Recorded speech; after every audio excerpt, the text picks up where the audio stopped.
I think YouTube becomes a primary social platform for creators. I think that YouTube is, as far as social platforms are concerned, I think it's actually untapped.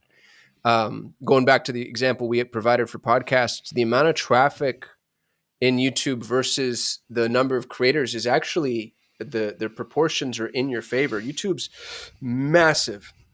And dude, the time on site for YouTube is insane. Average time on site across the internet is sub 60 seconds.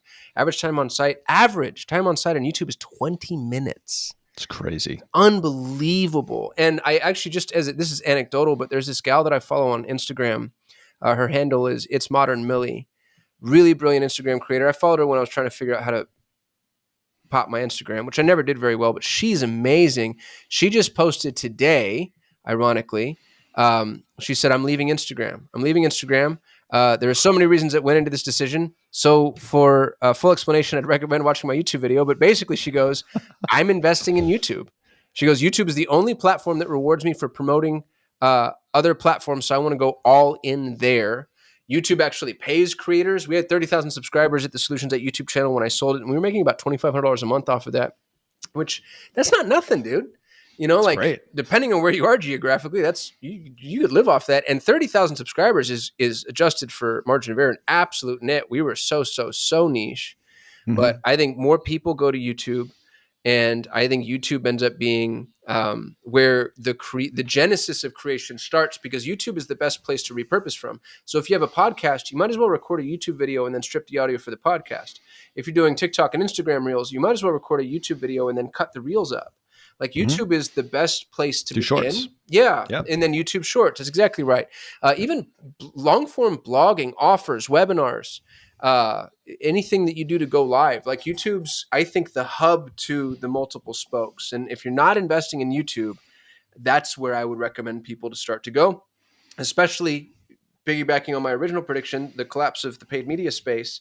That's the middle of the funnel. YouTube's not even necessarily top of the funnel in most instances. It's the middle of the funnel. So that's the great place to go position yourself if the bottom of the funnel has just gotten untenable for you. Would you call YouTube a social media channel? No, dude, I've had this, I don't want to say argument. I've had this discussion with other people. I think it's social. Other people don't. And I probably lose that argument if we were to break out the grid and figure out what boxes it crosses and what boxes it doesn't.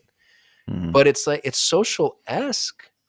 You know, it's more than just comments and likes. Socially, right. Yeah. And I think if Google wanted to, who knows if they want to, but they sure could lean in that direction. You know, you'd have you already have curated content. You have people's playlists. I can actually follow your profile. They haven't really prioritized that inside of the UI, but they could. I pay for YouTube Premium. I don't know if you do. That's one of the best things on the internet. Are you kidding me? You know, it is great. It's unreal. You know, no ads, $15 a month, and I get all this premium content, and it gives me YouTube Music. And if you do the family plan, it's like $3 more, and you can add 4 other people. And so I think with premium adoption, you'll see more socialization of the platform. I think YouTube's the stickiest damn thing in the world, because now YouTube is a replacement in a lot of ways for like Netflix and Hulu. You're using it to learn. I use it to listen. So if I listen to my podcast, I'm actually on YouTube, and then you have YouTube Music.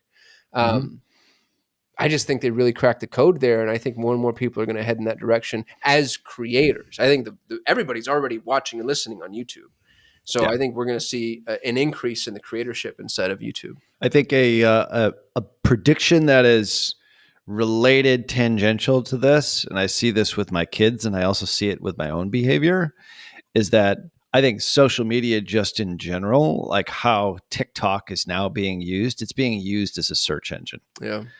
And so weird to me. It's so strange, but that's how they use it. Like that's how they discover everything now. Or, Instagram Reels to a certain degree, but definitely TikTok. Like it's a search engine. Social media has now become like a search engine for so many different things. And to your point about YouTube, I look at YouTube as the search engine. If I am looking to do something or learn something or want to know something, yes, I would use ChatGPT. Yes, I would use Google Bard. But so many of the things that I want to learn or I want to know about are visual in nature. And I use YouTube as my search engine. I guarantee you, if you looked at all the apps that I use on my phone, I probably use like Chrome first, Gmail second, and YouTube third. Me too. is my guess. And maybe Slack is probably like fourth because, But I do use that a lot. But the point is I use YouTube all the time. And I use it because connected TV now, it's like it's the first or second choice whenever I log into my connected TV. I love all my connected TVs. I watch YouTube on them. But YouTube has become the go-to search engine for me. And it is super, creator friendly. And obviously it makes money. Like I get a small check from all my YouTube stuff every single month. It's not $2,500, but it's a couple $100. Like that's pretty good right there. I'm like, wow, if I really devoted more time to this, I could actually make serious money doing this. So there is that portion of it, but I don't think they've really even tried all that hard with YouTube.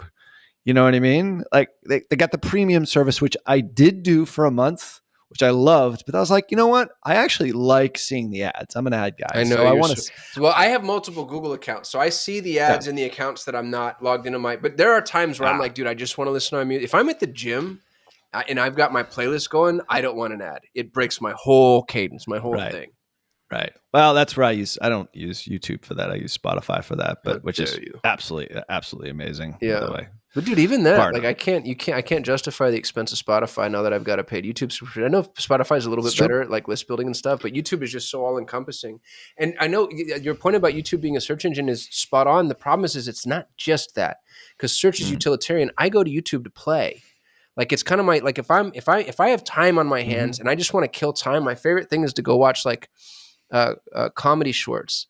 Like I really love Matt Rife. I don't know if you've watched Matt, but dude, like I would just I'll watch 2.5 hours of that dude's content. I think he has the best crowd work, in existence.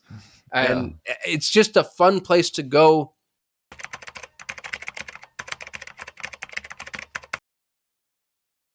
Hey, this is Kasim with Solutions 8, and welcome to your daily Google News. I am here with one of my favorite people in the whole wide world, who also, interestingly, happens to be the godfather of our YouTube channel. Uzair, thank you for being here. Thank you, Kasim. I wouldn't call myself a godfather. Yeah, well, you're the precursor. You're the